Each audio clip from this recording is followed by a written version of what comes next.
Hello again. Before going any further, I'm bound to say that I have no more idea than any other ordinary citizen whether Huw Edwards or Dan Wootton have either of them been soliciting photographs of half-naked men, women or children. Perhaps one of them has, maybe both. Possibly they have neither of them done anything of the kind. That's not at issue here. What I have watched with great interest is the way in which criticism of or loyalty towards these men has been determined purely by what side people take politically. This is alarming. When news filtered out that Huw Edwards was accused of getting a teenager to send him photographs wearing only underwear, those who were of a conservative or right-wing political view rejoiced. Huw Edwards belonged to the hated BBC and represented the Liberal establishment. In next to no time, pictures of Jimmy Savile were appearing on Twitter, and it was being hinted that the BBC had always harboured paedophiles. It didn't matter really to those criticising him whether or not there was any truth in the allegations. Those defending him, chiefly left-wingers, talked of his mental health, sympathised with his family and were quick to point out that he didn't seem to have broken any law.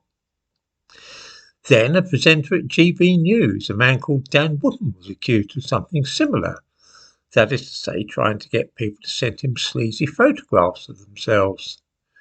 This was a gift from the gods for left-wing folk, because they hate GB News like the plague and are always keen to be able to attack it in some way.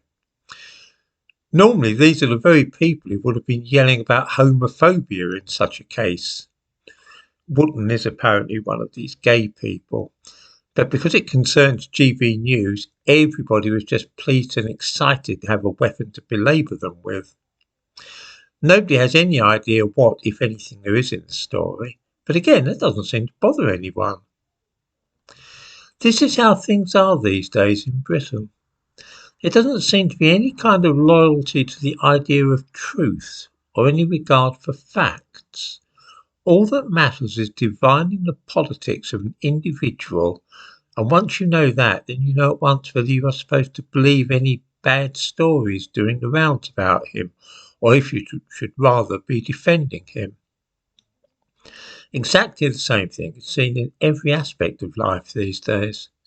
When a woman in her 20s called Charlotte Owen was elevated to the peerage in Boris Johnson's honours list, there was outrage on the left. She was ridiculously young. What could a person who is not yet 30 possibly contribute to the workings of our legislature? Ridiculous. However, when on Thursday a 25-year-old man was elected as the Labour MP for Selby, this was suddenly a cause for celebration, and his youth was seen as a good thing, and a sign that our political scene might be invigorated by a few younger people. It is the hypocrisy and double standards which are wearing to observe. There no longer seem to be any solid principles anywhere, merely what is expedient and what can be used to score points.